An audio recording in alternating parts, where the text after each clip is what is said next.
Fajar merayap di atas sabana, pucat dan gemetar. Cakrawala terbakar merah karena debu dan panas. Bilah-bilah rumput berdesir tertiup angin. Udara berbau haus. Keheningan tetap berlanjut sampai satu teriakan menghancurkannya. Alarm seekor rusa. Singkat, akhir. Jadi tidak ada apa-apa, hanya angin, hanya debu. Ini adalah tanah yang melahap dirinya sendiri. Singa berkeliaran sebelum fajar. Hiena mendengarkan. Burung nasar menunggu. Setiap orang terperangkap dalam perang abadi untuk bertahan hidup. Selamat datang di Bloody Savannah. Degiki.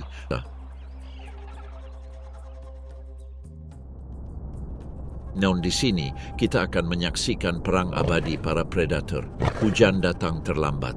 Sungai-sungai berubah menjadi cermin lumpur. Kawanan ternak pun menjauh. Namun kehidupan terus berjalan. Giginya berkilau. Matanya menyipit. Perburuan pertama musim ini dimulai. Di bawah pohon akasia sekawanan singa Panthera leo terbangun. Singa-singa betina bangun lebih dulu, tertanda, tegang. Diameter mereka meregangkan tubuh, mengusir malam, dan menatap cakrawala tempat kawanan kerbau merumput.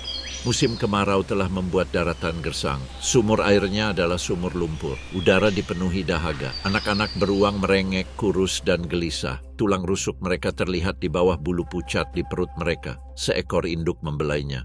Kelaparan adalah kejadian sehari-hari di sini. Namun bahkan pemburu berpengalaman pun merasakan sakitnya kelangkaan yang perlahan. Mereka menunggu angin berubah. Saat mencium aroma mangsa, kawanan itu mulai bergerak. Mereka berjalan berjongkok, perut mereka menyentuh rerumputan yang rapuh. Sekelompok kerbau Afrika muncul 1 mil jauhnya. Tubuh mereka yang gelap tampak seperti siluet di cakrawala yang memudar. Singa-singa betina berhamburan, 3 ke kiri, 2 ke kanan. Kawanan itu merasakan kehadiran mereka sebelum mereka menyerang. Seekor banteng mengangkat kepalanya. Dia mendengus dan mengepulkan debu ke udara. Pelatihannya tetap dipertahankan. Singa-singa betina membeku.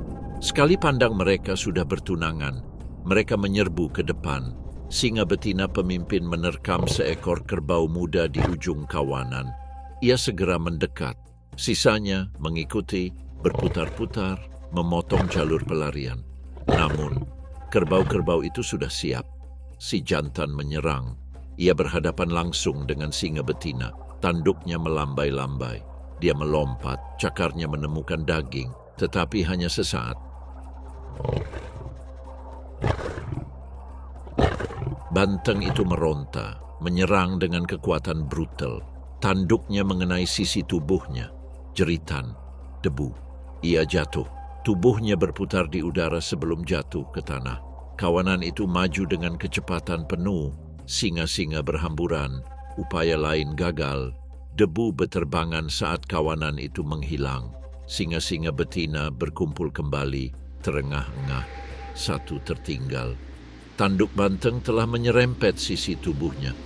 Ia berdarah, tetapi lukanya tidak dalam. Ia tertatih-tatih menguji cakarnya. Yang lain berhenti. Geraman pelan terdengar di antara mereka.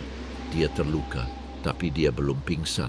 Mereka mendekat bersama di bawah naungan semak hawthorn. Singa betina yang terluka berjongkok, menjilati lukanya hingga bersih. Singa betina lain bergabung, mengelus lukanya. Saat senja, pendarahan berhenti. Rasa sakitnya akan mereda. Kesombongan tidak akan meninggalkannya. Selama berhari-hari, ia tinggal di dekatnya, menyimpan tenaganya. Setiap malam, yang lain berburu. Ketika mereka kembali, perut mereka terasa berat dan salah satu dari mereka selalu menyeret sepotong makanan ke arahnya. Ia makan dalam gigitan kecil dan perlahan. Lukanya mengeras lalu menutup. Seminggu kemudian dia terbangun bersama mereka lagi. Bincangnya masih berlanjut, tetapi api telah kembali pada iramanya. Menjelang siang, singa-singa itu mundur ke tempat teduh yang minim di bawah semak-semak hawthorn. Panasnya menyengat. Kawanan singa menyebar. Tak bergerak namun waspada. Beginilah cara mereka bertahan. Di siang hari, mereka menghilang dalam keheningan. Di malam hari, mereka kembali berburu. Saat malam tiba, singa-singa betina bangun sekali lagi.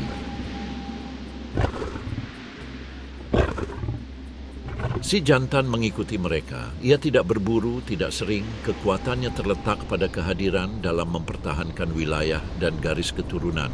Namun, bahkan ia merasakan tekanan kelaparan. Seekor serigala melolong di kejauhan. Singa-singa mengabaikannya. Malam ini mereka menuju ke arah suara yang berbeda. Erangan rendah seekor rusa liar di dekat sumber air yang sekarat. Kawanan itu berputar lagi. Mereka bergerak mengikuti angin, tak terlihat hingga terlambat. Serangan datang dengan cepat. Seekor wildebeest muda jatuh, tenggorokannya terjepit oleh cengkeraman rahang yang mematikan yang berakhir dalam keheningan. Hasil buruan dibagi dengan panik. Si jantan makan lebih dulu. Lalu singa betina. Anak-anak hiena mendekat sambil menggeram. Di sekeliling mereka malam berhembus. Paduan suara hiena, gemerisik rumput. Namun kemenangan tak pernah abadi di sini. Minggu-minggu berlalu. Musim kemarau tiba. Wilayah kawanan menyusut seiring menghilangnya sumber air.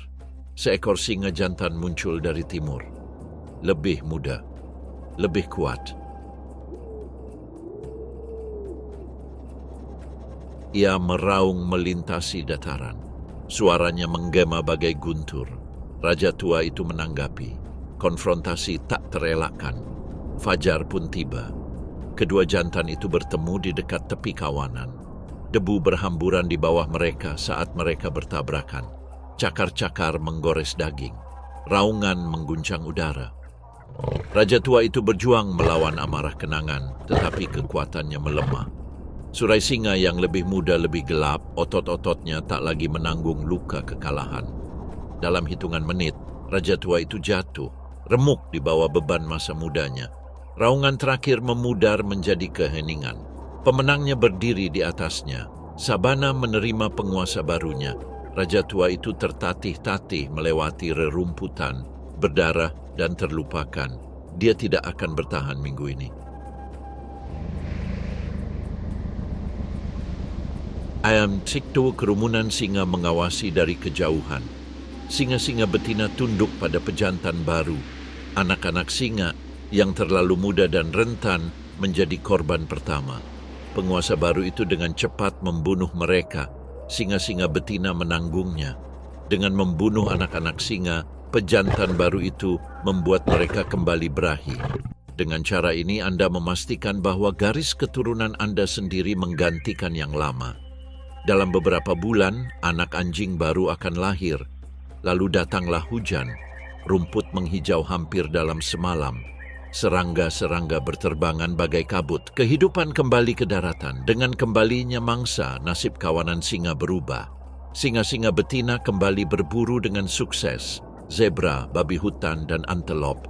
Anak-anak singa yang lahir di bawah bayang-bayang raja baru tumbuh dengan cepat. Sekarang kesombongan merajalela. Singa jantan mengaum di kala senja, menandakan dominasinya dengan suaranya. Surainya berkilau dalam cahaya lembab. Di rerumputan tinggi, singa-singa betina bergerak di lautan kehidupan. Kebanggaan membentang hingga cakrawala. Udara bergetar dengan dengungan lalat dan hentakan kuku. Kawanan itu sering berburu dan juga melatih anak-anak anjing. Waktu terus berjalan tanpa henti. Anak-anak singa menjadi setengah dewasa. Para pejantan mulai mengukur kekuatan mereka satu sama lain. Sang raja mengamati dengan waspada. Kewibawaannya sudah teruji oleh darah yang membawa aromanya sendiri. Migrasi dimulai. Awan debu mengepul saat rusa kutub dan zebra bergerak ke utara. Kawanan itu mengikutinya, menikmati hasil panen mereka. Untuk sementara, sabana terasa penuh belas kasihan. Namun musim berganti lagi. Hujan berhenti, sungai-sungai surut, rumput menguning. Migrasi itu memudar menjadi kenangan. Udara sekali lagi dipenuhi bau debu dan tulang. Kawanan singa itu bergerak dengan mudah melewati wilayah yang sudah dikenal. Namun seekor singa betina tertinggal. Moncongnya kini berwarna abu-abu, gerakannya lebih lambat. Ia tidak lagi berpartisipasi dalam perburuan. Matanya mengikuti mereka dari kejauhan. Ketika yang lain makan, dia menunggu gilirannya, mengambil sedikit yang tersisa. Dulu ia pemburu terbaik, yang pertama menyerang, yang memberi mereka makan. Kini cakarnya tumpul di antara debu. Hari-hari berlalu. Suatu pagi, ia tak bangun ketika kawanan itu pergi. Mereka pergi tanpa dirinya. Ia menyaksikan mereka menghilang dalam kabut. Angin menggerakkan rambutnya. Lalat kembali. Dia menundukkan kepalanya di antara kedua kakinya, bernapas perlahan dan dangkal. Saat senja, para hiena menemukannya. Dia mengangkat kepalanya dan menggeram. Para hiena menunggu. Ketika nafas mereka berhenti, mereka bergerak maju. Saat senja, tulang-tulang itu tergeletak putih di pasir. Namun melalui kematian ini, siklusnya terus berlanjut. Darah mereka memberi makan bumi, serangga, rumput mangsa yang akan memberi makan singa-singa yang belum lahir. Di kejauhan, kawanan singa berburu lagi di bawah sinar bulan yang terbit. Anak-anak singa bermain bersama mangsa yang baru saja dibunuh. Ibunya menjilati darah dari bulunya. Malam berikutnya tiba di sabana. Bulunya yang gelap dan lembut, panasnya memudar. Serangga itu bangkit, bayangannya makin dalam. Dari rerumputan liar muncullah suatu bentuk. Diameter disengaja, tak terlihat. Seekor macan tutul betina, Panthera pardus pardus. Bulunya yang berpola roset emas dan hitam membentuk siluetnya dengan sempurna. Ia hampir tak terlihat, bahkan saat bergerak. Otot-ototnya menegang di balik bulunya. Setiap langkahnya senyap. Kakinya yang lebar mendistribusikan beratnya secara merata. Cakarnya tetap terbungkus sarung sampai ia membutuhkannya. Ia berburu sendirian, selalu. Setiap suara berarti desiran tikus, dengusan impala, batuk singa di kejauhan. Ia mendengarkan, kepala tertunduk dan mata menyipit, tetapi waspada. Malam ini, angin sedang berpihak padanya. Ia terbang ke arahnya dari tempat terbuka tempat impala merumput di bawah sinar bulan keperakan. Ia berjongkok. Napasnya melambat, udara terasa seperti debu dan mangsa. Ia bergerak 1 sentimeter, lalu 1 sentimeter lagi. Kini lebih dekat, 20 meter, 10 meter. Ekornya bergoyang sekali. Dia melemparkan dirinya sendiri. Para impala berhamburan dalam sekejap. Ia membidik satu. Seekor betina muda di belakang kawanan. Pengejaran berlangsung singkat dan menegangkan. Cakarnya menemukan daging. Impala itu tersandung dan jatuh. Rahang macan tutul mencengkeram lehernya. Tak ada suara yang keluar. Dia menyeret mayat itu untuk menutupinya. Suara hiena sudah terdengar di kejauhan. Ia sangat mengenal suara itu. Ia harus bergerak cepat. Kekuatannya bukan terletak pada jumlah atau kekuatan kasar. Kekuatannya terletak pada kelicikan dan perhitungan. Ia meraih impala dengan rahangnya dan mulai memanjat. Pohon terdekat tingginya 20 kaki. Batangnya rumit, cabang-cabang yang terpilin. Ia naik dengan mudah, menggunakan cakarnya seperti kait, melenturkan tubuhnya dengan kendali sempurna. Mangsanya menggantung di belakangnya, berat namun mudah dikendalikan. Dalam sekejap, ia mencapai cabang lebar di dahan dan mengangkat bangkainya. Aman. Macan tutul betina dewasa dapat membawa mangsa yang lebih berat dari dirinya. Terkadang lebih dari 70 kilogram. Seberat inilah berat seekor zebra muda atau seekor impala besar. Kekuatannya lahir dari rancangan. Otot-otot padat yang membentang di bahu dan tungkai depan. Kaki pendek dan kuat yang dirancang untuk memanjat. Dan cakar yang dapat ditarik yang menancap di kulit kayu seperti besi. Hal ini memungkinkannya untuk makan dengan tenang di tengah hiruk pikuk sabana. Di bawah, malam mulai terasa. Sepasang hiena menyelinap keluar dari rerumputan, tertarik oleh aromanya. Mata mereka berkilat pucat dalam kegelapan. Mereka berputar-putar, mengendus-endus, frustrasi. Macan tutul mengawasi dari atas, tak bergerak, ekornya melingkari dahan. Hiena-hiena itu mondar-mandir, menggeram, lalu berlalu. Ini adalah domain Anda. Dunia vertikal, setengah hutan, tengah langit. Jarang ada predator yang mendominasinya seperti dia. Di atas sana dia makan dengan tenang, rahangnya mencabik impala, napasnya teratur, dagingnya hangat, kaya, dan vital. Untuk saat ini, rasa lapar telah mereda, fajar hampir tiba. Setelah makan dengan lahap, dia turun. Dia kembali ke semak-semak tempat anak-anaknya menunggu. Dua sosok kecil menggeliat dalam bayangan. Masih canggung, masih belajar. Mereka menyambutnya dengan pekikan dan cakaran lembut. Ia menundukkan kepala, mencium mereka, dan mereka menyusu, rahang kecil mereka menarik perutnya. Dunianya kini terbagi, pemburu dan ibu pembunuh dan penjaga. Anak-anak singa harus tetap bersembunyi. Hiena, singa, bahkan babun pun akan membunuh mereka sebisa mungkin. Ia telah membangun sarangnya di bawah batang kayu tumbang, tersembunyi di antara akar dan batu. Semua pintu masuk sempit dan semua jejak aroma tersembunyi. Meski begitu, ia sering memindahkan mereka. Mereka tidak pernah tidur di tempat yang sama 2 kali. Saat matahari terbenam, macan tutul beristirahat di kanopi. Bulunya menyatu sempurna dengan dedaunan yang berbintik-bintik. Lalat berdengung di sekitar wajahnya. Ia menggerakkan satu telinganya yang biasanya tidak bergerak. Pemisahan ini mungkin tampak aneh, tetapi sangat alami bagi macan tutul. Anak-anaknya masih terlalu muda untuk mengikutinya melewati pepohonan. Sang induk meninggalkan mereka tersembunyi di sarangnya sementara ia beristirahat, berburu, dan mengamati pemandangan dari atas. Pohon itu sekaligus menjadi tempat pengamatan, sekaligus tempat berlindung, tinggi, sejuk, dan aman dari serangan mendadak. Dari sana, ia dapat mengawasi bahaya, mendeteksi predator yang mendekat, tanpa mengarahkan mereka langsung ke anak-anak anjingnya.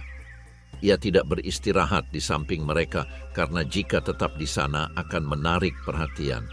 Aroma, gerakan, atau mangsanya bisa mengungkap lokasi sarang. Jadi, sementara anak-anak singa tidur tersembunyi di balik bayangan, ia mengawasi dari atas, tak terlihat. Di bawah, sabana terasa panas. Antelop berkumpul di tempat teduh. Zebra mengibaskan ekornya. Singa tidur di tempat terbuka. Berjam-jam berlalu. Saat senja, ia terbangun. Bangkai semalam tergantung di tempat ia meninggalkannya. Tergeletak di percabangan dahan, tinggi di atas garis penciuman. Lalat berkumpul di awan. Dagingnya menjadi gelap karena panas. Ia merobek daging perlahan dan tepat, berhenti sejenak untuk mendengarkan di sela-sela gigitan. Di bawah para hiena mengelilinginya. Mereka tahu ia di atas sana, tak terjangkau. Setelah kenyang, ia turun dan kembali ke sarang. Perutnya terasa berat dan kumisnya bernoda. Anak-anaknya mendengarnya sebelum melihatnya. Mereka terhuyung-huyung ke arahnya, mengeong, menempelkan kepala mereka ke lehernya. Ia berjongkok, menjilati wajah mereka, membersihkan bau tidur dan tanah dari bulu mereka. Kemudian, ia memuntahkan sepotong kecil daging, hangat dan setengah tercerna. Anak-anak beruang makan dengan rakus, mencabik-cabiknya dengan gigi-gigi kecil mereka. Para hiena telah bergerak ke timur. Singa-singa sudah jauh. Waktunya pergi. Satu persatu, ia dengan hati-hati mengangkat anak-anaknya, memegang tengkuk mereka. Ia meluncur di rerumputan tanpa suara, ekornya tertunduk, otot-ototnya berkedut di bawah bulunya. Anak-anaknya tidak menangis. Sarang baru itu terletak tak jauh dari sana, di bawah akar gundukan rayap. Di sini tanahnya kering, dan aroma tempat peristirahatan terakhir mereka takkan menarik perhatian predator. Ia kembali 3 kali. Saat fajar, anak-anak beruang meringkuk di rumah baru mereka. Pintu masuknya tersembunyi oleh naungan dan dedaunan. Ia menetap di dekatnya, semua indranya waspada. Lagu pertama burung. Dunia dimulai lagi. Minggu-minggu berlalu, musim kemarau semakin dalam, sungai menyempit menjadi genangan air yang stagnan. Mangsa langka, rasa lapar kembali, tajam dan dingin. Macan tutul menjelajah lebih jauh setiap malam. Membunuh memang sulit tetapi penting. Ia tidak boleh kelelahan, tetapi berdiam diri juga bukan pilihan. Tanpa keberhasilan mereka, anak-anak anjing itu akan mati kelaparan. Hanya penguntitan dan penyergapan mereka yang tiada henti yang menyelimuti mereka dengan kehangatan kehidupan. Namun musim paceklik ini tidak berlangsung selamanya. Saat hujan turun, dunia berubah. Guntur bergemuruh di dataran. Udara dipenuhi aroma dan suara. Rumput tumbuh setinggi pinggang dalam hitungan hari. Macan tutul bergerak di dalamnya seperti bayangan cair. Anak-anak macan tutul yang setengah dewasa mengikuti dari kejauhan. Mereka belajar dengan mengamati. Cara berjongkok, cara membaca angin, cara memanjat. Ia menunjukkan pohon itu, tekniknya dan kesabarannya. Ia mengajari mereka untuk tidak membunuh, melainkan menghilang. Badai mengamuk di atas kepala. Petir menyambar melintasi dataran. Ia memanjat ke puncak pohon marula, bulunya basah kuyup oleh hujan. Di bawah, anak-anaknya berjongkok di bawah akar. Angin menderu, merobek kanopi. Ia menunggu, tenang, tak bergerak. Dalam bulan-bulan berikutnya, migrasi besar-besaran melintas di dekatnya. Rusa kutub, zebra rusa ribuan demi ribuan. Bumi bergetar di bawah kaki mereka. Bagi macan tutul, ini merupakan kesempatan sekaligus bahaya. Mangsa memang berlimpah, tetapi predator lainnya juga berlimpah. Singa bermigrasi ke utara bersama kawanannya. Hyena mengikuti migrasi secara berkelompok. Macan tutul lain bahkan menyerbu wilayah mereka. Suatu malam, ia berpapasan dengan seekor macan tutul jantan. Macan tutul itu lebih besar, lebih berat, dan warna bulunya lebih gelap. Pertemuan mereka singkat, geraman rendah, lingkaran yang menegangkan. Mata ditemukan. Dia bukan mitra, dia adalah kompetisi. Dia mundur, mengibaskan ekornya sekali, lalu menghilang dalam kegelapan. Perburuan kini menjadi lebih berbahaya. Satu kesalahan bisa membuatnya kehilangan segalanya. Ia mengintai seekor rusa muda di bawah langit cerah bermandikan cahaya bulan. Namun, tepat saat ia hendak menyerang, seekor singa betina muncul dari rerumputan, menggoyahkan kawanannya. Macan tutul itu membeku dan jatuh ke tanah. Singa betina lewat. Saat keheningan kembali, dia berjalan pergi. Rasa laparnya tak terpuaskan. Beberapa malam kemudian, ia mencoba lagi. Seekor monyet yang sedang tertidur di dahan rendah tidak menyadari kedatangannya. Lompatannya bersih, tepat, dan mematikan. Ia makan dengan cepat dan efisien. Anak-anak monyet muncul berikutnya, mengeong pelan. Ia membiarkan mereka makan. Mereka butuh kekuatan, namun tidak semua bahaya dapat dihindari. Di musim gugur, ketika rerumputan kembali menguning dan mangsa langka, anak singa yang lebih tua, berani dan penasaran, tersesat terlalu jauh. Seekor hyena menemukannya sebelum hyena itu menemukannya. Teriakannya memecah kesunyian. Ia datang terlambat. Dia menyerang sambil memperlihatkan cakar dan giginya. Hyena itu melarikan diri. Namun anak singa itu tetap tak bergerak. Ia mendorongnya sekali, dua kali. Tak ada respons. Ia megap-megap. Untuk beberapa saat, ia tetap di sana, kepala tertunduk, ekor bergoyang-goyang. Lalu ia mengangkat tubuh hyena itu, membawanya melewati rerumputan tinggi dan menghilang. Anak singa yang tersisa tetap tersembunyi. Ketika akhirnya ia berburu lagi, ia melakukannya dengan presisi yang diperbarui. Setiap langkah lebih presisi, setiap gerakan lebih bertenaga. Ia menangkap seekor duiker, membunuhnya tanpa perlawanan dan kembali untuk memberi makan anaknya yang masih hidup. Tak lama kemudian, musim berburu berakhir. Hujan pun reda. Debu kembali ke udara, lembut dan keemasan. Anak burung itu tumbuh lebih kuat. Kini ia sudah cukup dewasa untuk memanjat dan berburu sendiri. Suatu sore, sang induk mengamati dari dahan-dahan tinggi saat anaknya mengintai seekor ayam mutiara yang kikuk namun gigih. Burung itu terbang. Anak burung itu melompat. Ia meleset, namun ia mencoba lagi.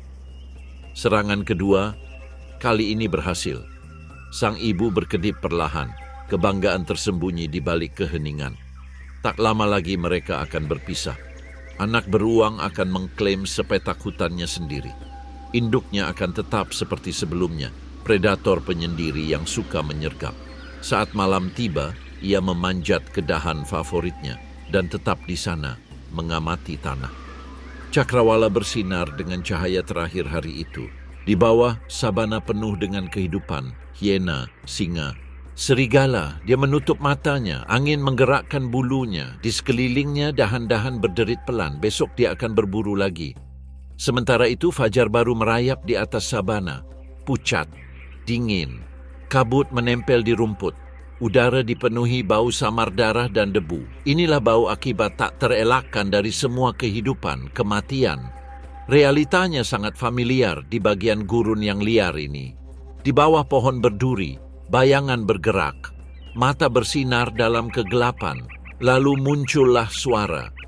Paduan suara yang aneh, setengah tertawa, setengah berteriak. Para hiena, krokuta-krokuta, sedang terbangun. Di tengahnya, sang matriarki berdiri, bahunya kokoh, moncongnya tegas, matanya setajam obsidian.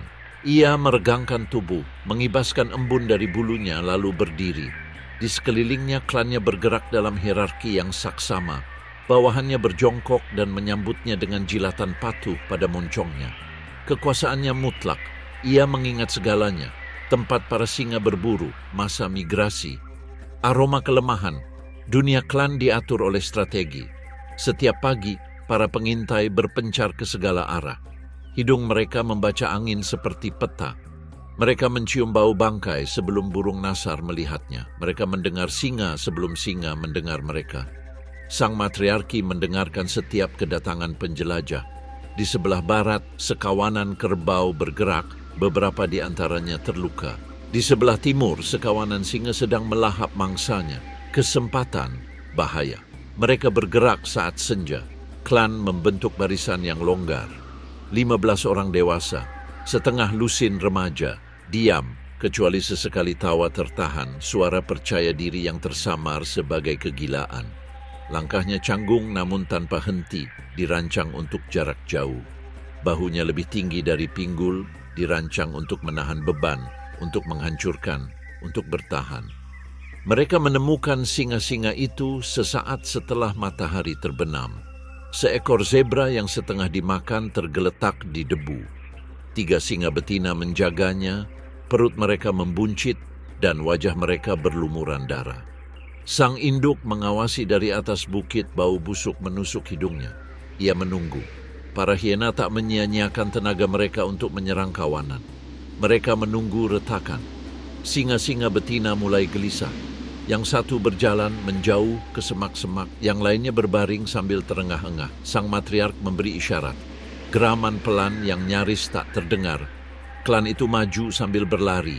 Kepulan debu mengepul. Singa-singa menggeram, mempertahankan posisi mereka. Para hiena berhamburan, berputar-putar, melesat masuk dan keluar, menguji. Sang matriark menerjang, rahangnya mengatup di sisi tubuh singa. Yang lainnya ikut bergabung. Ini kekacauan, kebisingan, debu, gigi. Untuk sesaat keseimbangannya goyah, lalu seekor singa betina goyah. Para hiena memanfaatkan celah tersebut. Zebra itu milik mereka. Kemenangan itu singkat, brutal, dan menggelegar. Tawa memenuhi udara. Mereka makan dengan cepat. Rahang mematahkan tulang dengan suara seperti kayu patah. Sang matriarki makan terlebih dahulu, lalu para betina berpangkat tinggi, lalu sisanya. Tidak ada yang terbuang sia-sia. Tulang-tulang lenyap di antara rahang yang diciptakan untuk kehancuran. Gigi geraham itu bergesekan dengan sum-sum tulang. Ketika mereka pergi, tidak ada jejak yang tertinggal kecuali debu dan noda darah. Tengah malam, sang matriarki kembali ke sarang. Aroma susu dan tanah begitu kuat. Kepala-kepala kecil muncul dari liang. Anak-anak beruang, hitam dan bertelinga bulat, bulunya masih lembut. Mereka merengek dan melolong, berjuang mencari ruang. Dia menundukkan kepalanya yang besar dan membiarkan mereka makan. Suatu hari nanti gigi mereka akan sama dengan giginya, tetapi untuk saat ini mereka menyusui. Sarang ini adalah seni kerajaannya, dijaga, dirahasiakan, dan diwariskan turun-temurun dari generasi ke generasi. Hanya perempuan yang mewarisi kedudukan di sini. Putri-putri matriarki akan memerintah ketika ia tak mampu lagi. Laki-laki datang dan pergi, sementara dan ditoleransi. Masa depan ada di garis keturunan Anda. Seiring berlanjutnya musim kemarau, daratan pun berubah. Sungai-sungai berubah menjadi tetesan lumpur. Mayat-mayat berserakan di dataran. Begitu pula para pesaing. Kelaparan mendekatkan mereka semua. Sang matriarki memimpin klannya melewati dunia yang semakin berbahaya. Hari-hari berlalu. Suatu sore, bau busuk menarik mereka ke semak belukar. Mereka menemukan seekor jerapah yang telah lama mati, setengah dimakan burung nasar. Namun mereka tidak sendirian, sekelompok singa jantan muda menjaga apa yang tersisa. Sang induk berhenti sejenak. Para hiena muda gelisah, cemas, dan nekat. Ia menunggu. Matahari terbenam. Singa menjadi malas dan kenyang. Saat malam tiba, dia memberi isyarat lagi. Klan itu bubar. Mereka mendekat dari segala sisi. Seekor singa menyerang, membuat barisan depan tercerai-berai. Yang satu lagi menjatuhkan diri sambil memamerkan giginya. Sang matriarki berpura-pura, mengelak, mencoba menggigit kaki lalu mundur. Pertempuran kembali terjadi. Akhirnya, para singa mundur. Bangkai jerapah direbut. Kawanan itu hanya maju ketika perut mereka sudah berat dan kenyang. Hari-hari pun menjadi kabur. Setiap kematian, setiap serangan, setiap tawa malam hari menandai sebuah kelangsungan hidup. Hiena pada dasarnya bukan pemakan bangkai. Mereka oportunis. Mereka bisa berburu sendiri atau berkelompok. Sekarang hujan akan segera tiba dan semuanya akan berubah. Saat fajar akhirnya menyingsing, aroma petrikor akan memenuhi dataran. Air kembali dan bersamanya kelimpahan. Kawanan besar bermigrasi kembali, membawa anak sapi, anak kuda, dan kesempatan tak terbatas untuk mendapatkan daging segar. Keluarga itu menikmati apa yang ditawarkan musim ini dengan berlimpah. Anak-anak kuda keluar dari sarang, bulu mereka berbintik-bintik. Mereka mengejar kumbang. Bertarung dalam simulasi pertarungan. Ketahui hierarki klan Anda. Sang matriarki mengawasi dari balik bayangan. Setengah tertidur tetapi selalu waspada. Tatapan tajam menjaga ketertiban. Geraman menegakkan hukum. Di bulan-bulan hujan kekuasaan bergeser. Singa berburu lebih banyak. Bangkai membusuk lebih cepat. Hiena lebih mengandalkan ketepatan daripada keputusasaan. Mereka memperhatikan angin, kawanan ternak, pola burung nasar di langit. Mereka memburu mangsa yang lebih kecil bila perlu, impala, terwelu, dan bahkan flamingo di tepi danau. Mereka selalu beradaptasi, namun ancaman baru juga muncul. Hujan membawa persaingan. Serigala lukis dan anjing liar berkeliaran di wilayah yang sama. Suatu pagi, pengintai sang matriark menemukan mereka di dekat rawa-rawa. Konflik tidak dapat dihindari. Saat senja, kedua kekuatan bertemu. 12 anjing liar, ramping dan tak kenal lelah menghadapi 20 hiena yang lebih berat, lebih berisik, lebih lambat, tetapi pantang menyerah. Anjing-anjing itu menyerang lebih dulu, menerjang ke depan, menggigit kaki dan ekor mereka. Para hiena membentuk kelompok pertahanan, punggung mereka rapat dan rahang mereka terentang. Sang matriarki mengaum dan menerjang. Ia mencengkeram sisi tubuh seekor anjing dan mengguncangnya kuat-kuat. Kawanan itu berhamburan. Anjing-anjing itu berkumpul kembali, tetapi tak kembali. Tawa para hiena menggema di rawa-rawa. Namun, kemenangan tetap saja membawa bahaya. Sang matriarki tertatih-tatih setelahnya, dengan luka gigitan yang dalam di bahunya. Ini telah bergerak lebih lambat selama beberapa hari ini. Beristirahatlah lebih sering. Putri-putrinya memperhatikan. Minggu-minggu berlalu. Pincangnya makin parah. Para wanita muda mulai menegaskan diri mereka. Mereka mulai dengan tantangan-tantangan kecil saat makan. Dalam masyarakat hiena, kekuasaan tidak langsung diraih. Kekuasaan itu terkikis. Sang matriarki mengawasi mereka seperti dulu ia mengawasi singa. Tak lama kemudian migrasi berlanjut, bangkai-bangkai hiena berkurang, persaingan semakin ketat. Suatu sore, dia tertatih-tatih menjauh dari perburuan. Putri sulungnya kini memimpin, memberi perintah dengan geraman melengking. Sang matriarki mengikuti dari kejauhan, napasnya tersengal-sengal. Mereka menemukan seekor rusa kutub yang setengah dimakan, ditinggalkan oleh burung nasar. Hiena-hiena yang lebih muda mengelilinginya, menggeram dan berpesta. Sang matriarki mendekat dengan perlahan. Salah satu betina yang lebih muda menghalangi jalannya. Geraman pelan terdengar di antara mereka. Sang matriark memamerkan taringnya. Perempuan muda itu berdiri tegak, yang lain menyaksikan, diam, menunggu. Pertarungan itu tiba-tiba brutal dan tak terelakkan. Sang matriark menerjang, tetapi bahunya menyerah. Betina yang lebih muda menyerang, debu beterbangan. Darah berceceran di tanah, klan berputar-putar menyaksikan peralihan kekuasaan. Ratu yang lama tumbang terengah-engah, ratu yang baru bangkit. Saat fajar, sang matriarki merangkak, ambruk di bawah pohon akasia. Burung-burung nasar berkumpul di langit. Untuk pertama kalinya setelah bertahun-tahun ia sendirian. Ketika matahari terbit tinggi, ia tidak akan pernah terbit lagi. Saat senja, mereka menemukan mayatnya. Para serigala datang lebih dulu, lalu burung nasar, lalu serangga. Putri-putrinya kini memimpin klan, anak-anaknya kini besar dan ganas. Masing-masing akan membawa serpihan-serpihan pikirannya. Malam kembali tiba. Klan berkumpul untuk berburu, teriakan mereka menggema ditiup angin. Para hiena bergerak serempak di bawah mereka, tulang-tulang berderak. Burung nasar terbang di atasnya. Cahaya pertama hari baru menyebar di sabana. Sinar matahari tumpah bagai emas di cakrawala, sejauh mata memandang. Bahkan sekarang udara bergetar karena panas.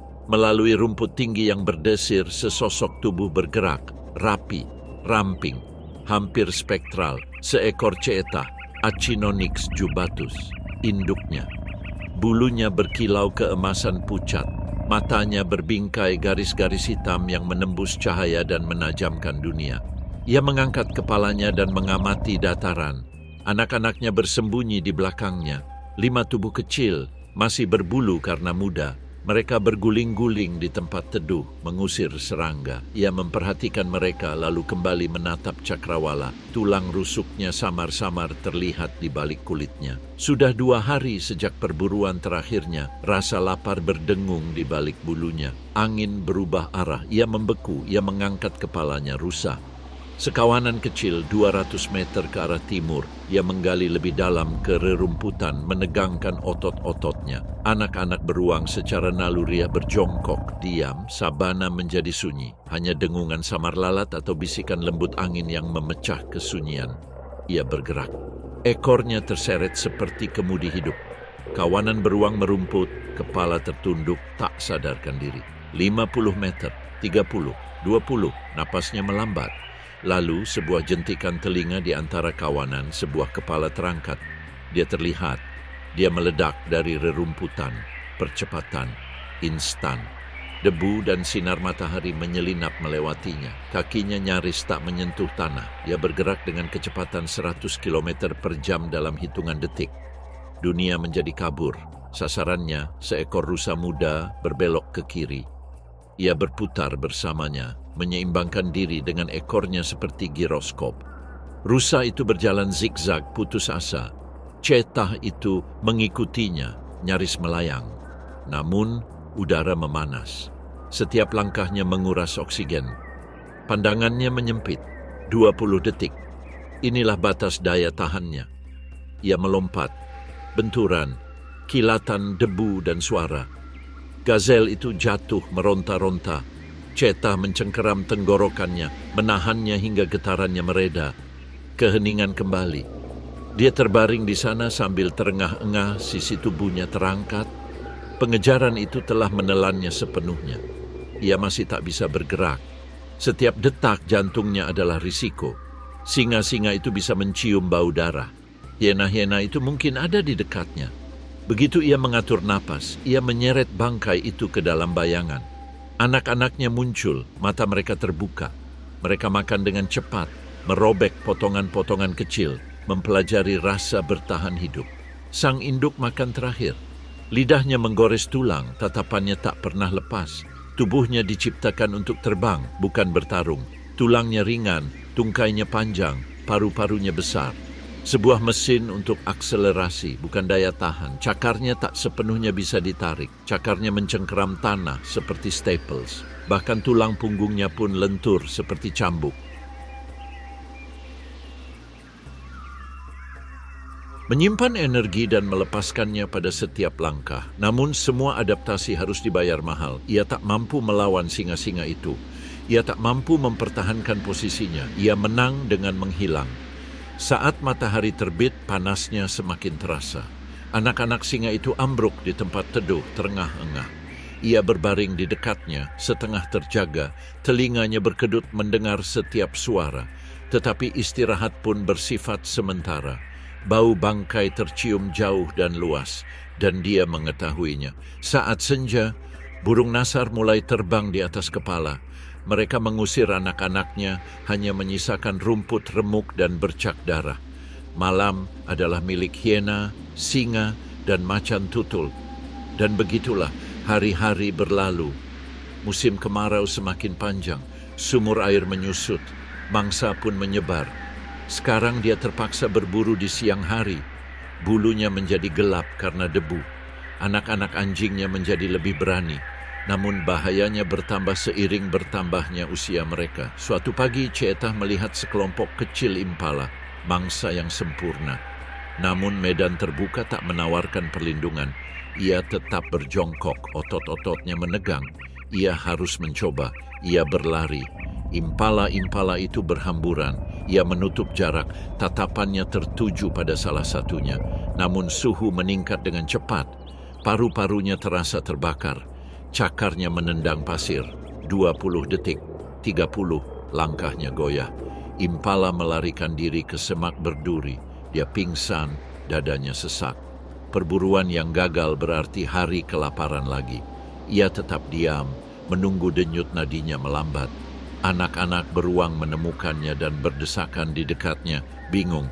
Ia menjilati mereka tanpa sadar, terlalu lemah untuk bangkit. Malam itu, ia berburu lagi. Kali ini, ia berhasil. Seekor kelinci, kecil tetapi cukup. Anak anjing itu makan. Baginya, ini hanya masalah bertahan hidup. Minggu-minggu berlalu. Udara mengental dengan janji hujan. Tetes pertama jatuh, lalu sejuta lagi. Sabana mengembuskan napas. Rumput kembali, dan bersamanya kawanan ternak. Kini, sang ibu tumbuh subur. Bumi kembali berlindung. Ia bisa mengintai lagi, tak terlihat. Berburu menjadi lebih mudah. Anak-anak anjingnya belajar mengikutinya secara diam-diam. Tunggu sinyal Anda. Sebuah kibasan ekor, riak otot. Dia menunjukkan mereka cara memanjat gundukan rayap, cara membaca angin, cara menghilang. Mereka berlatih mengejar, melompat mengejar belalang dan burung. Tubuh mereka sudah meniru keanggunan mereka yang lincah. Mereka gagal berulang kali, tetapi setiap lari memberi mereka ketepatan. Sang induk mengamati, sabar, bangga. Hujan mengubah sungai-sungai menjadi pita-pita perak. Untuk waktu yang singkat, dunia bersikap murah hati. Cetah sering berburu, menjatuhkan rusa, bahkan seekor rusa liar muda. Anak-anaknya tumbuh ramping dan kuat. Bulu mereka menjadi gelap, bintik-bintik mereka menjadi lebih jelas dan lebih terang. Namun, kelimpahan memicu persaingan. Singa bergerak ke utara bersama kawanannya. Macan tutul berburu di sepanjang batas pepohonan. Bahkan hiena menjadi berani. Suatu sore, ia membunuh seekor kijang muda dan menyeretnya ke pohon akasia yang rindang. Anak-anaknya makan dengan lahap. Kemudian, sebuah bayangan berlalu. Seekor macan tutul tertarik oleh aromanya, muncul dari dahan-dahan. Sang induk membeku, tubuhnya meringkuk. Macan tutul mendesis dan mengibaskan ekornya. Dia tidak bisa melawannya. Dia menggerutu dan menarik diri. Macan tutul mengambil mangsanya, namun dia dan anak-anaknya akan hidup untuk melihat hari berikutnya. Sang induk membimbing anak-anaknya melintasi rerumputan tinggi, selalu bergerak, selalu mencari tanah yang belum tersentuh hewan-hewan kuat. Mereka menemukan punggung bukit yang menghadap ke dataran, kering, tenang, aman. Namun, rasa aman tak pernah abadi. Saat matahari memerah di Cakrawala, ia pergi berburu lagi. Seekor impala muda berdiri sendirian. Ia berlari. Anak-anak singa mengawasinya dari punggung bukit, mata mereka terbelalak dan takjub. Ia mendekat. 15 meter, 10 meter. Tiba-tiba terdengar auman singa-singa. Mereka berlari ke arah yang berlawanan, tertarik oleh mangsa yang sama. Impala itu pun melarikan diri. Cheetah tiba-tiba berhenti, berbalik dan berlari ke arah yang berlawanan. Singa-singa mengejarnya sebentar, namun ia berlari. Anak-anak singa mengawasinya dari punggung bukit, mata mereka terbelalak dan takjub. Ia mendekat. 15 meter, 10 meter. Tiba-tiba terdengar auman singa-singa. Mereka berlari ke arah yang berlawanan, tertarik oleh mangsa yang sama. Impala itu pun melarikan diri. Cheetah tiba-tiba berhenti, berbalik dan berlari ke arah yang berlawanan. Singa-singa mengejarnya sebentar, namun ia lolos. Anak-anak singa berhamburan ke rerumputan. Ketika ia menemukan mereka beberapa jam kemudian, satu hilang. Ia mencari hingga fajar. Tak ada yang tersisa selain jejak samar yang memudar. Hari-hari berlalu. Kini hanya tersisa 4 anak singa. Dia menyimpannya dekat-dekat. Setiap bayangan tampak seperti ancaman. Setiap hembusan angin adalah peringatan hujan mereda. Rumputnya menguning, sungai-sungai menyusut sekali lagi. Tubuhnya menjadi lebih kurus, langkahnya lambat. Tetap saja dia berburu karena dia harus. Anak-anak anjingnya masih bergantung padanya. Mereka sudah cukup umur untuk berlari, tetapi terlalu muda untuk bertahan hidup sendirian. Ia melihat seekor kijang Thompson sedang merumput di dekat dasar sungai yang kering. Kesempatan terakhirnya sebelum panasnya tak tertahankan. Ia berjongkok, bernapas teratur. Ia menyipitkan mata, ia berlari, lebih cepat dari sebelumnya. Kijang itu melesat, ia semakin dekat. Udara membakar tenggorokannya, debu membutakannya. Dia mendorong lebih keras, meluruskan kakinya, dan mencengkeram tanah dengan cakarnya. Dia melompat, dampak, mereka jatuh. Kijang itu menendang sekali, 2 kali, lalu diam. Ia berdiri di sampingnya, panggulnya bergerak-gerak, gemetar. Jantungnya terasa seperti api di dadanya. Untuk sesaat ia tak bisa bergerak. Lalu ia memanggil pelan, berkicau di udara kering. Anak-anak kijang berlarian. Mereka makan dengan cepat. Dia memperhatikan mereka, napasnya kini lambat. Matahari terbit lebih tinggi, panasnya berkilauan. Ia berbaring di samping bangkai, matanya setengah terpejam. Sisi-sisinya naik turun, anak-anak singa bermain di sekitarnya. Menjelang malam, hanya tulang-tulang yang tersisa. Hiena berkauk di kejauhan, singa-singa mengaum semakin jauh. Dia beralih ke anak-anak anjingnya. 4 bayangan melawan cahaya bulan. Sekarang mereka kuat, cepat mereka telah mewarisi api mereka. Tak lama lagi mereka akan bubar dan masing-masing menjadi hantu mereka sendiri di rerumputan. Saat pagi tiba, dia bergerak lagi. Fajar kembali bersinar di cakrawala. Datarannya ditutupi emas cair. Paduan suara terdengar dari padang rumput. Teriakan bernada tinggi, erangan lembut, dengungan rendah tujuan. Anjing-anjing liar, Lycaon pictus sudah bangun. Mereka menyebar menyatu membentuk mosaik berbintik-bintik emas, hitam dan putih. Bulu mereka berkilau diterpa cahaya pagi. Tak ada 2 yang sama, seolah sabana itu sendiri yang melukis mereka hingga menghilang. 50 meter jauhnya pasangan alfa itu berdiri berhadapan. Di sekeliling mereka kawanan itu membentuk lingkaran yang gelisah. 21 individu, detak jantung. Setiap anjing memiliki peran, para penjelajah, para pemburu, para pembunuh, para penjaga. Derit pelan dari sang betina alfa memecah keheningan. Kawanan itu langsung bereaksi, ekor terangkat dan telinga tegak. Perburuan dimulai. Mereka bergerak dengan kohesi sempurna. Udara masih mempertahankan kesegaran malam, sempurna untuk berlari. Di depan tampak sekawanan impala. Angin membawa wanginya yang samar dan manis. Kawanan itu menyebar, gerakannya luwes, hampir seperti koreografi. Pengejaran dimulai. Seekor anjing menakuti kawanan dari kiri, yang lain mengejar mereka dari kanan. Impala-impala itu berhamburan. Anjing-anjing itu fokus pada satu target, seekor jantan muda dengan langkah ragu-ragu. Kawanan itu mempercepat laju mereka. Setiap pelari bergantian memimpin, menghemat energi. Setelah beberapa menit mengejar, impala itu tersandung. Anjing-anjing itu mendekat. Yang pertama melompat, mencengkeram kakinya. Yang lain mencengkeram lehernya. Berakhir dalam hitungan detik. Kawanan makan bersama. Tidak ada hierarki, tidak ada perkelahian. Anak-anak anjing dan yang terluka makan terlebih dahulu, sementara yang dewasa berjaga di perimeter. Kerjasama, bukan konflik, yang mendefinisikan mereka. Tubuh mereka bersinar dengan darah dan panas dan ekor mereka berkedut penuh kemenangan. Di siang hari, panasnya menyengat. Kawanan rayap bersembunyi di bawah naungan gundukan rayap. Betina alfa beristirahat. Perutnya membuncit karena bayi-bayi yang akan lahir. Yang lain merawatnya, menjilati telinganya dan membersihkan bulunya. Di sekitar mereka, anjing-anjing yang lebih muda tertidur. Kaki mereka berkedut mengingat kejadian pengejaran itu. Pagi memudar menjadi keheningan siang. Saat senja, kawanan itu berkumpul kembali. Perburuan tidak akan dilanjutkan malam ini. Mereka sudah makan dengan lahap. Sebaliknya, mereka menuju sarang mereka. Tersembunyi di bawah akar-akar yang kusut, pintu masuknya sempit dan gelap. Erangan lembut terdengar dari dalam. Ini suara anak anjing dari musim lalu. Mereka lari ketika orang dewasa tiba. Ekor mereka bergoyang-goyang dan suara mereka memekakkan telinga. Udara dipenuhi sapaan, pekikan, kicauan, dan sentuhan.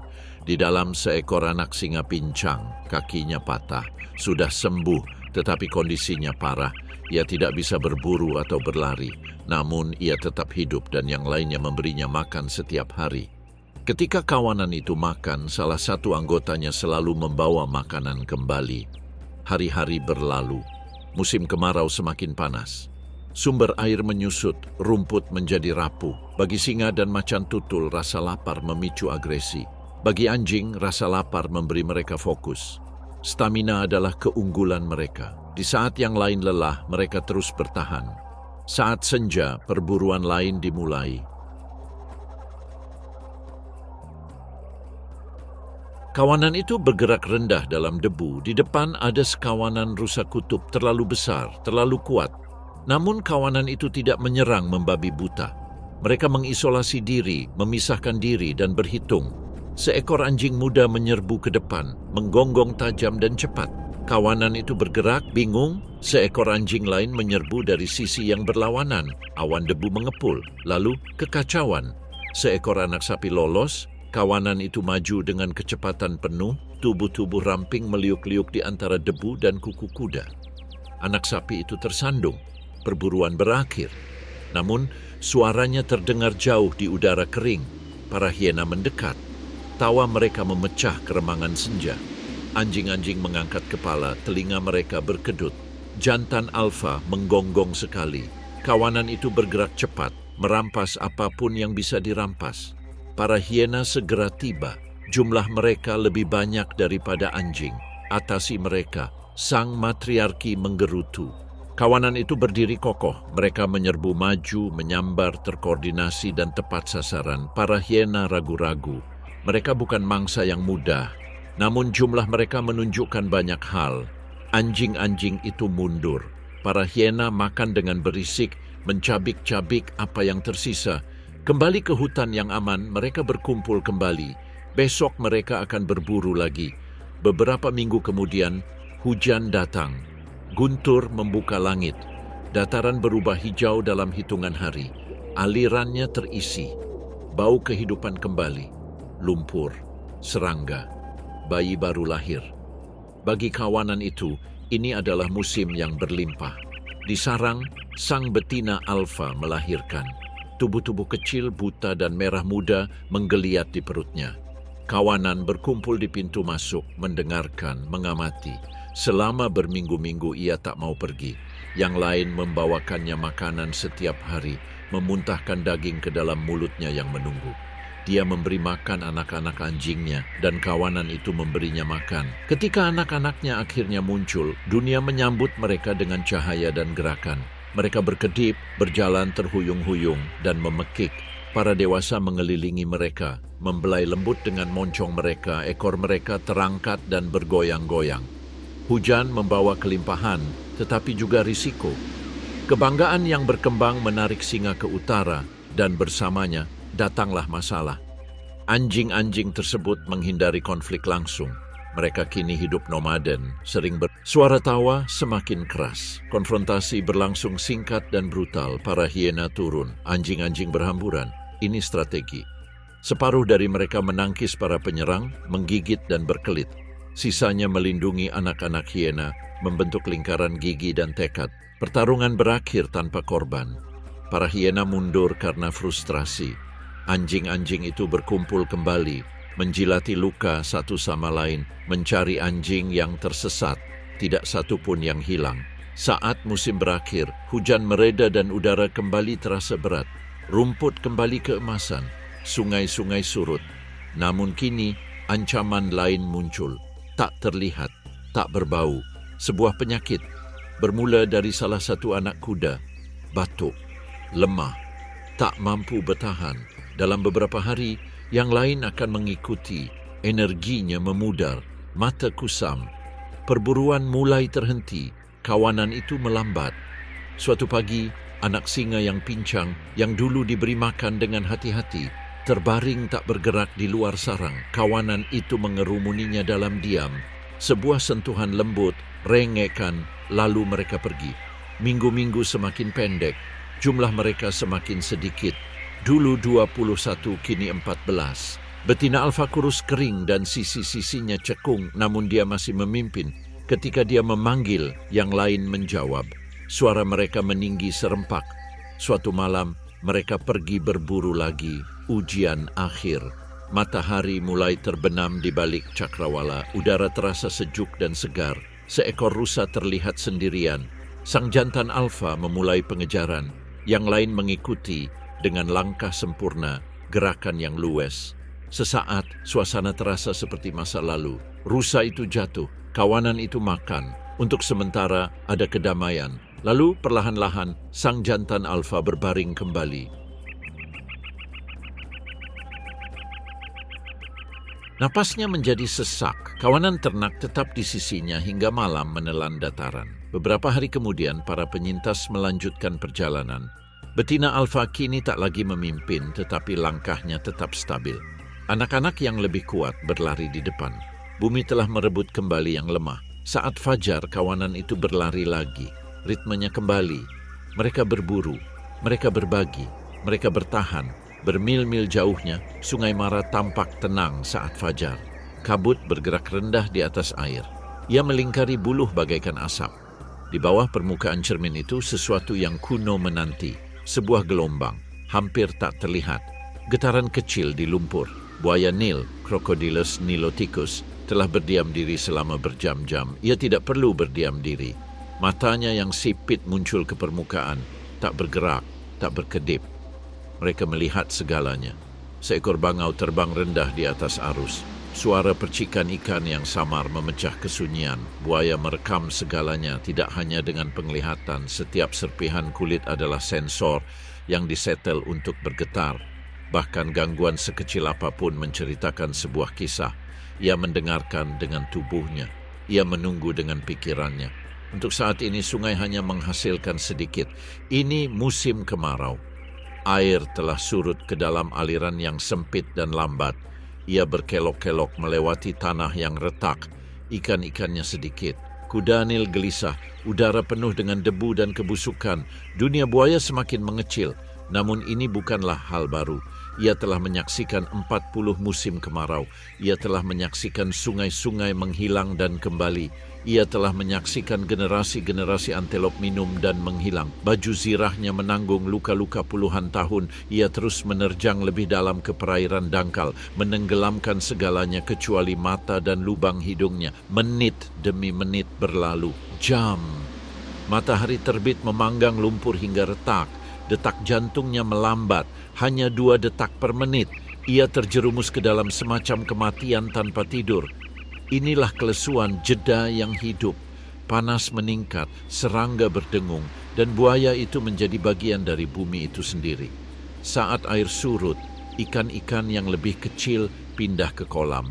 Dia akhirnya bergerak, gerakan yang lemah.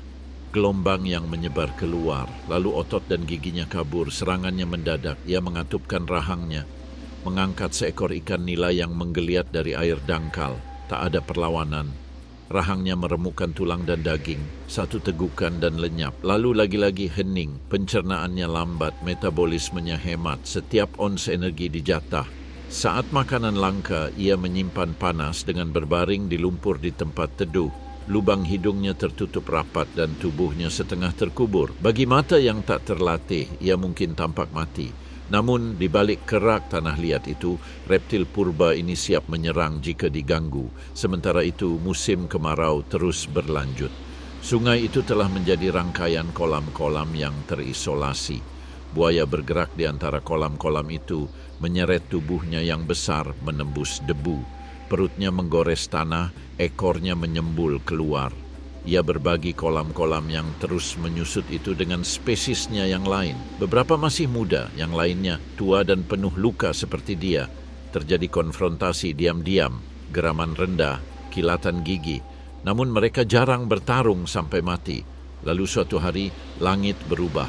Bermula sebagai gumaman pelan, jauh, namun semakin lama semakin jelas. Awan terbentuk di cakrawala, gelap dan menjulang. Angin berubah, debu berubah menjadi aroma. Hujan turun, tetes-tetes lemak jatuh, perlahan pada awalnya, lalu semakin cepat. Bumi mendesis, menyedot dalam-dalam.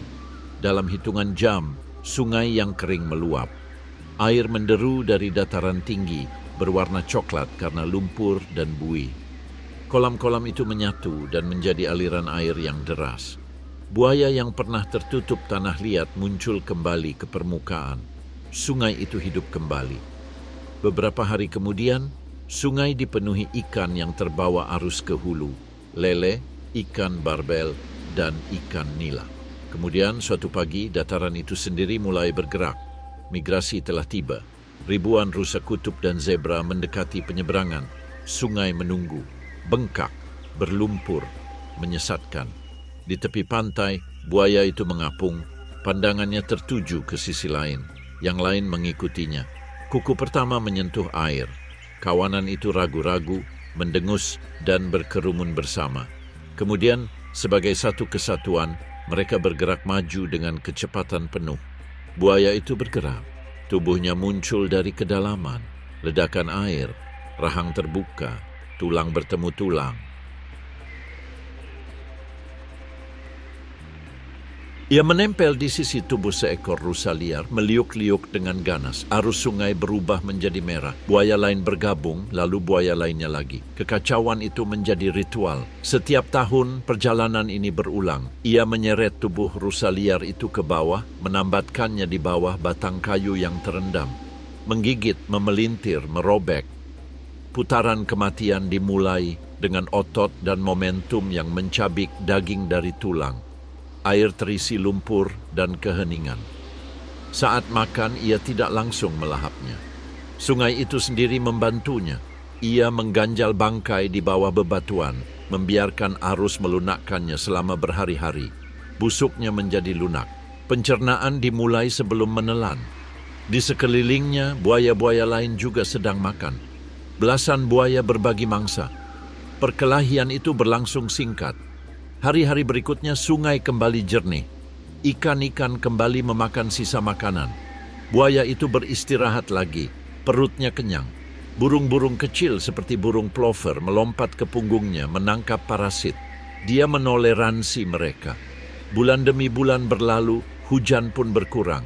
Sungai mulai surut perlahan. Tubuh buaya membengkak karena lemak yang menumpuk. Energinya kembali berkurang. Di malam hari, ia berbaring setengah tenggelam di dekat pantai, tak bergerak namun terjaga.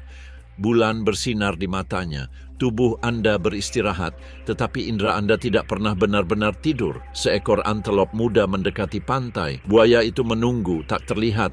Detik-detik berlalu, lalu terdengar bisikan gerakan, kibasan ekor, lonjakan kekuatan. Pukulan itu sunyi hingga akhirnya menghantam. Air menyembur, antelop menjerit lalu menghilang. Ia menahan tubuhnya di bawah permukaan, menunggu gerakan itu berhenti. Gelembungnya naik, keheningan kembali. Kehidupan lain yang dikonsumsi oleh hakim sungai. Namun tidak semua perburuannya berhasil. Beberapa mangsa lolos. Sebuah kuku kuda menghantam moncongnya. Ia mundur, rahangnya mengiris udara. Di lain waktu arus mengkhianatinya, merobek tubuhnya. Menjelang akhir tahun sungai kembali menyusut. Siklusnya pun menyempit, buaya tumbuh lebih lambat. Bekas lukanya semakin dalam, alga menumpuk di lekukan sisiknya. Ia menyeret dirinya ke gundukan pasir setengah terendam air, setengah terjemur. Di sana ia akan beristirahat hari demi hari sementara detak jantungnya melambat hingga berbisik. Ia membuka rahangnya lebar-lebar, mengatur panas tubuhnya melalui penguapan. Bagian dalam mulutnya bersinar merah muda pucat. Di sekelilingnya, bayi-bayi berebut ruang. Beberapa terlalu dekat. Ia merespons dengan raungan pelan. Mereka mundur. Saat malam tiba, ia meluncur kembali ke arah sungai. Air mendinginkan tubuhnya, memulihkan ritmenya.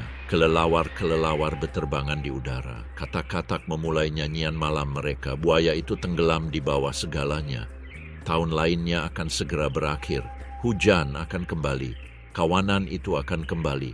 Dia akan ada di sini.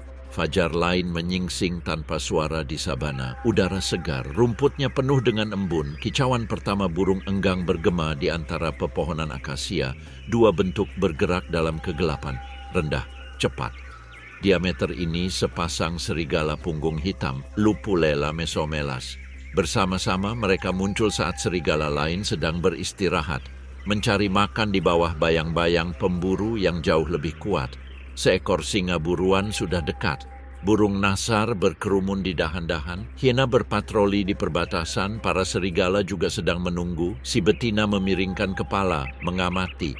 Pasangannya berjongkok di sampingnya. Ekornya bergoyang-goyang. Sementara para hiena berdebat satu sama lain. Pasangan itu bergerak. Langkah cepat selembut napas. Cakar mereka nyaris tak mengibaskan debu. Mereka berlari masuk. Bagian belakang yang robek tergeletak di tepi buruan.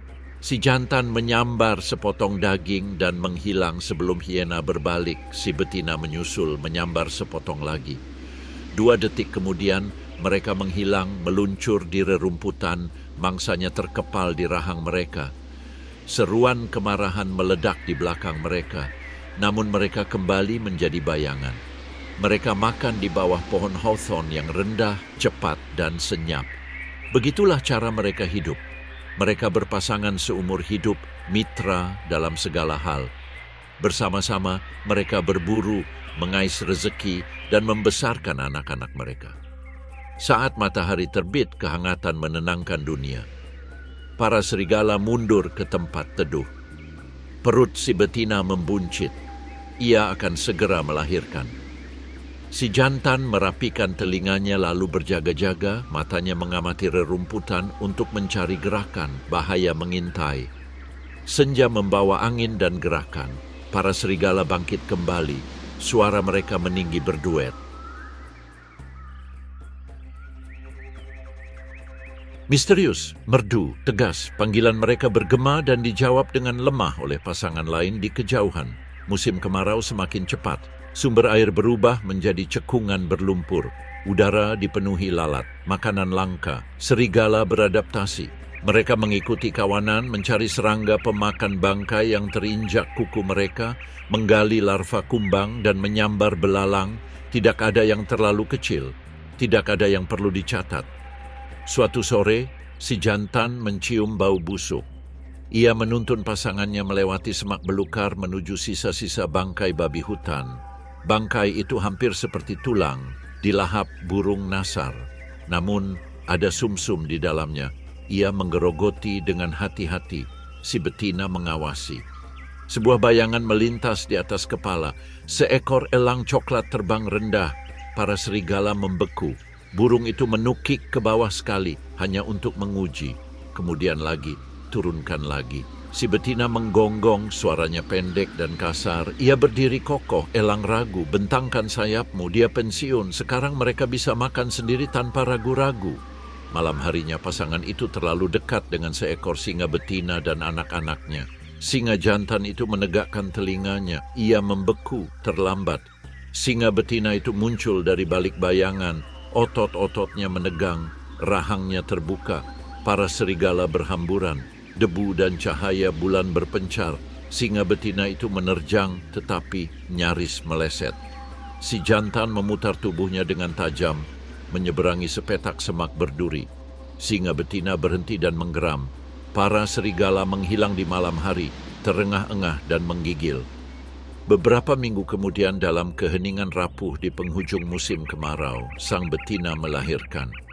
Di liang dangkal, di bawah akar-akar yang kusut, 4 anak terbaring buta dan menggigil di perutnya.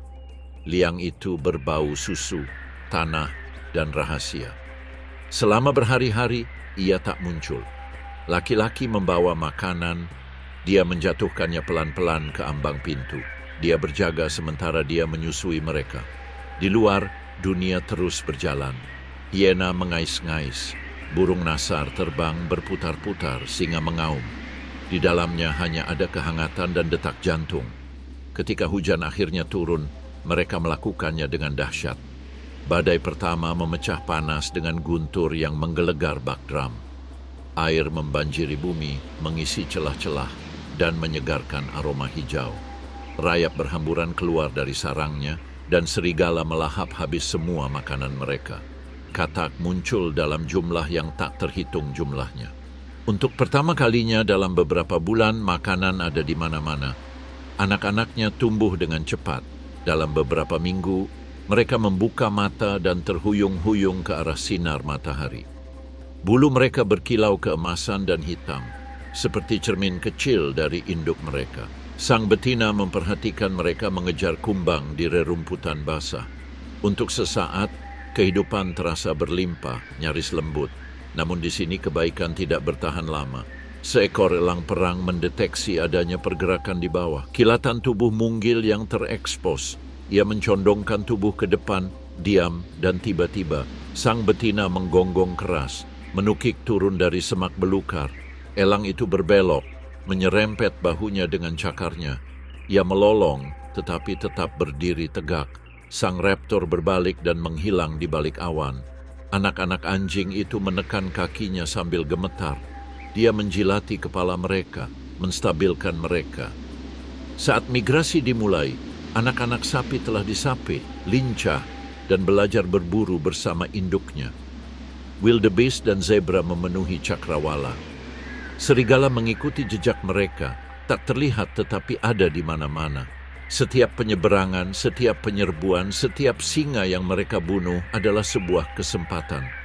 Mereka mengikuti predator dan mengumpulkan apa yang tersisa. Beberapa hari mereka memakan sisa-sisa daging. Lainnya tentang kumbang, kotoran, atau kadal. Mereka adalah pendaur ulang sabana. Saat senja, mereka berburu sendiri-sendiri. Mereka terutama berburu hewan buruan kecil, tikus, terwelu, dan telur burung. Burung jantan mengintai burung francolin di dekat alang-alang, berjongkok, melangkah hati-hati. Sebuah serangan cepat, burung itu nyaris tak bersuara sebelum menghilang. Anak-anak burung ikut bergabung, mengibaskan ekor mereka. Terkadang mereka gagal, hujan akan segera surut, bumi mulai mengering lagi. Kawanan domba itu meneruskan perjalanannya. Serigala melakukan hal yang sama. Anak-anak rusa, yang kini ramping dan percaya diri, mulai berkeliaran setiap malam. Induk mereka masih membimbing mereka, tetapi dengan jarak yang lebih pendek. Tak lama kemudian keluarga itu akan terpisah. Jantan dan betina terus berburu bersama tanpa memutus ikatan mereka. Mereka berbagi buruan kecil, seekor anak rusa yang sekarat. Mereka makan dalam diam, masing-masing bergantian. Ketika makan selesai, mereka beristirahat berdampingan. Hari-hari berlalu. Anak-anak kepiting yang kini hampir dewasa masih berkeliaran di sekitar sarang. Mereka membimbing mereka ke tepi lubang air, mengajari mereka di mana mencari kepiting, kapan harus bergerak, dan kapan harus menghilang. Ketika hujan pertama di musim baru turun, pasangan itu pergi. Sementara itu, dari atas, sabana tampak berbeda. Langit itu luas. Daratan di bawah tampak tak berujung. Panasnya bersinar di dataran, membelokkan cahaya dan jarak. Jauh di atas segalanya, sebuah bayangan melayang. Sayap lebar 10 kaki, memotong arus yang tak terlihat. Diameter berdaulat melihat seekor elang perang Polemaitus bellicosus terbang tinggi menembus angin. Dari ketinggian ini ia melihat segalanya. Kawanan gajah yang bergerak di antara sumber air, debu, jejak gajah, kepakan sayap samar di gundukan rayap. Penglihatannya tak tertandingi. Dia bisa melihat kelinci dari jarak 2 kilometer. Kutu kadal di rumput. Dia mencondongkan tubuh sedikit dan memiringkan kepalanya. Mata emasnya tertuju pada sesuatu, gerakan di tepi hutan akasia. Seekor luwak mencari makanan yang terlalu jauh dari tempat persembunyiannya. Otot-ototnya menegang. Dia melipat sayapnya. Musim gugur dimulai. Ia menukik turun dari langit, bagai kabut bulu dan amarah. Dalam hitungan detik, ia menukik lebih cepat daripada Ceeta. Luwak terlambat menyadari perubahan itu. Sekelebat sayap, awan debu, dan keheningan. Ketika ia naik lagi, mangsanya terkulai lemas di cakarnya. Dia memanjat, sekarang dengan susah payah. Pembantaiannya berat, namun kekuatannya juga sangat besar. Sayapnya mengepak perlahan, mengangkat tubuh dan beban menuju tempat bertenggernya. Ia pohon lapuk yang berdiri sendiri. Ia mendarat, melipat sayapnya dan mulai makan. Paruhnya yang melengkung merobek bulu dan daging dengan bersih. Ia makan dengan cepat, mengamati di sela-sela gigitan. Tak ada yang luput dari perhatiannya. Bahkan kicauan burung nasar dari kejauhan pun tak luput. Bahkan tak tercium bau singa yang terbawa angin. Hari semakin panas, udara beriak. Ia naik lagi, naik bersama arus termal, berputar lebih tinggi tanpa kepakan sayap. Di bawah, kehidupan terbentang dan terurai secara seimbang. Singa bersantai di dekat mangsa, hiena menyeret tulang dan antelop merumput dengan telinga berkedut. Dari surga dia menyaksikan segalanya. Perang tak berujung antara predator dan mangsa. Namun bahkan baginya, musim kemarau itu kejam. Mangsa semakin langka seiring surutnya air. Kawanan ternak menjauh dan tanah retak terik matahari. Ia harus beradaptasi. Kini ia menunggu lebih lama, lebih tekun menunggu. Terkadang rasa lapar mendorongnya untuk mencari makan. Namun dia tidak sendirian, pasangannya adalah teman seumur hidup. Setiap pagi ia berpatroli di perbatasan selatan, sementara sang betina memburu perbatasan utara. Di siang hari mereka bertemu di udara, jalur mereka bersilangan tinggi di atas. Sebuah teriakan singkat, tarian udara, dan mereka berpisah lagi. Sarangnya terletak di pohon tinggi dekat tikungan sungai. Itu benteng yang terbuat dari ranting dan tulang. Dari sana, mereka melihat seluruh dataran banjir. Dataran itu terus meluas, menumbuhkan ranting-ranting baru dan menutupinya dengan dedaunan. Selama berbulan-bulan, ia merawat sebutir telur putih. Sekarang, ia bergerak. Hujan juga datang disertai guntur. Sungainya meluap, udara menjadi hidup. Di bawah, anak-anak rusa liar tersandung di lumpur. Katak bernyanyi dari genangan air. Serangga memenuhi udara seperti debu hidup. Di dalam sarang, telurnya pecah. Saat fajar, seekor anak ayam yang basah dan menggigil muncul. Matanya terpejam, suaranya sayup-sayup seperti angin. Sang elang menundukkan kepala dan menyentuhnya dengan paruhnya. Berhari-hari, ia tak pergi. Pasangannya memburu keduanya, membawa pulang merpati, terwelu dan terkadang kadal yang masih menggeliat. Dia memberi makan anak ayam dengan gerakan-gerakan kecil yang disengaja. Hujan membawa kehidupan dan bahaya. Badai merobek tajuk, membengkokkan dahan sarang hingga berderit. Petir menyambar putih melintasi dataran. Anak burung menggali liang di bawah dadanya, menggigil tetapi pohon itu bertahan. Minggu-minggu berlalu, perubahan warna menjadi bulu. Anak burung mengintip dari tepian, gelisah. Rasa lapar menentukan langkahnya. Setiap hari, kedua induknya bergantian. Satu berburu, yang lain mengawasi. Si jantan sering kembali, mangsanya tergenggam erat di cakarnya. Burung francolin, terwelu, terkadang kadal yang masih menggeliat. Si betina merobek makanan menjadi potongan-potongan kecil, lalu beri makan anak ayam dengan hati-hati. Anak ayam itu semakin condong ke tepi jurang setiap harinya. Kemudian tibalah penerbangan pertama. Sang betina mengamati dari dahan pohon di dekatnya saat anak burung itu melompat, mengepakkan sayap dan ragu-ragu. Lalu ia melompat lagi. Untuk sesaat, ia jatuh dengan napas terengah-engah. Lalu udara menangkapnya. Sang seniman bela diri muda itu jatuh terhuyung-huyung, mempelajari bahasa angin. Sang induk memanggil. Namun surga tidak memiliki belas kasihan. Seekor elang berwarna coklat kekuningan menukik ke bawah, cakarnya berkilat. Anak burung itu terlambat bergerak. Sang induk menerkam dan pasangannya bergabung dari atas. Bersama-sama mereka menyerang. Si penyusup tersandung dan melarikan diri. Ketika udara tenang, mereka kembali ke anak burung mereka. Anak burung itu berpegangan pada dahan, gemetar. Namun, ia masih hidup. Saat hujan berkurang, kedua orang tuanya mengajarinya berburu. Gagal lagi dan lagi. Seekor merpati lolos. Seekor kelinci berlari ke dalam semak-semak. Namun, ketekunan segera membuahkan hasil. Suatu pagi, sukses. Sebuah grafiti, luka yang bersih. Para orang tua membentuk lingkaran di bagian atas. Pada musim kemarau berikutnya, anak ayam itu pergi, bergerak ke barat dalam arah termal. Pasangan itu menyaksikannya menghilang di cakrawala. Di bawah, dataran bergerak lagi, rusa kutub, zebra, singa, burung nasar, hidup dan mati bergerak sebagai satu kesatuan. Dua elang itu tetap ada.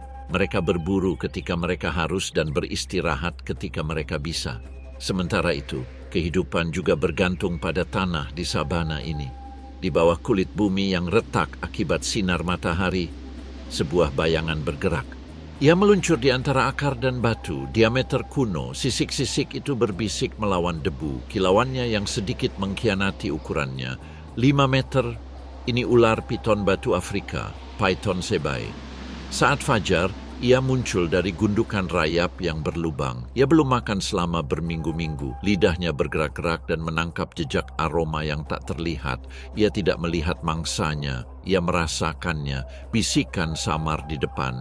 Gerbil-gerbil yang gemuk karena biji-bijian itu berlari dari satu bayangan ke bayangan lain. Ia menundukkan kepala. Tubuhnya merunduk. Menit-menit berlalu. Lalu berjam-jam. Matahari terbit membakar. Lalu meredup lagi. Ia tak bergerak. Ketika salah satu akhirnya terlalu dekat, sinarnya pun diam. Rahangnya terbuka lebih lebar dari yang dapat dipahami pikiran. Pertarungan berakhir cepat di bawah tekanan otot-otot konstriktor yang menghancurkan tulang. Dia menelan ludah perlahan-lahan. Setelah makan, ia menuju kesejukan liang yang teduh. Di sana ia berbaring berhari-hari, mencerna makanan. Jantungnya melambat, darahnya mengental. Minggu-minggu berlalu. Musim kemarau semakin dalam. Lubang-lubang air berubah menjadi lumpur. Udara terasa panas. Di permukaan, keputusasaan merajalela. Di bawah sana, ular piton tertidur. Ia melilit jauh di dalam tanah, terbungkus tubuhnya sendiri. Suhunya turun seiring dengan turunnya tanah. Di sekelilingnya, rayap membangun kembali sarang. Tikus menggali lubang, kumbang menyelinap dalam kegelapan. Dan kemudian, suatu pagi, hujan turun, katak keluar dari liang. Hewan pengerat keluar dari tempat persembunyiannya secara massal. Serangga menari di awan, sabana yang sekian lama terdiam terlahir kembali. Ular piton juga bergerak. Dengan sisik-sisiknya yang licin karena air, ia meluncur keluar dari sarangnya. Udara penuh dengan kemungkinan. Ia menuju hamparan alang-alang di dekat sungai yang meluap, tempat katak-katak berkokok dan tikus-tikus berlarian. Di sana ia menunggu. Kulitnya yang bercorak meleleh menjadi lumpur dan cahaya. Jam demi jam berlalu. Lalu, lambaian. Seekor katak melompat. Yang satu lagi menyusul. Sebuah gerakan di dekat rahangnya. Pukulan itu terjadi seketika. Ia melilit, menahan gerakannya sendiri. Ketika ia terurai lagi, kehidupan berakhir, hujannya jinak, mangsanya berlimpah. Selama berminggu-minggu ia memakan katak, tikus, dan bahkan seekor kelinci muda. Setiap makanan mendorong pertumbuhan barunya. Perutnya membengkak, sisiknya meregang dan berkilau seperti perunggu yang dipoles. Pada siang hari ia berburu di air. Di malam hari ia melintasi jalur buruan, lubang-lubangnya yang peka terhadap panas, membimbingnya menuju kehangatan dan pergerakan. Seekor luwak yang penasaran berani mendekat. Ia membeku, terlambat. Serangan itu mengakhiri rasa ingin tahunya selamanya. Berminggu-minggu kemudian, ia memilih batang kayu berlubang sebagai tempat berlindung. Tempatnya lembab dan gelap, penuh akar. Di sini Anda akan melepaskan kulit Anda. Matanya menjadi keruh, penglihatannya memudar. Di bawah lapisan lama, lapisan baru terbentuk, halus dan sempurna. Lapisan itu bergesekan dengan kulit kayu, mengelupas. Kulit kusam terkelupas menjadi tabung tunggal yang samar. Lapisan itu meluncur ke depan, diperbarui. Di dekatnya, hujan telah membawa musim kawin. Ular piton jantan berkumpul karena tertarik oleh baunya. Mereka menemukannya, melingkarinya dalam pergulatan yang lambat dan berliku. Otot-otot menegang, tubuh-tubuh terikat dalam ritual kuno. Selama berjam-jam, mereka bertarung dalam diam, masing-masing berusaha menghancurkan satu sama lain hingga jatuh ke tanah. Salah satu akhirnya menyerah, terpeleset. Sang pemenang tetaplah pemenang. Bersama-sama mereka menghilang ke dalam rerumputan, tempat siklus itu berlanjut tanpa terlihat. Berbulan-bulan kemudian, ia bertelur jauh di dalam lubang, jauh dari mata-mata dan predator. 30 telur oval berkilau, terkubur di tanah yang hangat. Kebanyakan ular meninggalkan telurnya, tetapi tidak demikian halnya dengan dirinya. Ia tetap tinggal, melingkari telur-telur itu seperti dinding hidup. Dia melindungi mereka dengan ganas. Musim kemarau kembali. Ketika telur pertama menetas, sebuah kepala mungil muncul, menjulurkan lidahnya ke dunia baru. Lalu satu lagi, dan satu lagi. Puluhan ular mungil dilepaskan. Ia mengangkat kepalanya dan melihat mereka melayang pergi. Tugasnya telah usai. Tenaganya melemah. Ia belum makan selama berbulan-bulan. Kulit pada sisi-sisinya terkelupas. Gerakannya lambat. Dia menemukan celah berbatu di dekat sungai yang sedang surut dan meringkuk di dalamnya. Dia minum sekali sampai habis, lalu berbaring diam. Selama berhari-hari, dia tidak bergerak. Jika saatnya tiba, ia akan menyerang, membunuh, dan memakan lagi. Itulah kehidupan di sabana, membunuh atau dibunuh.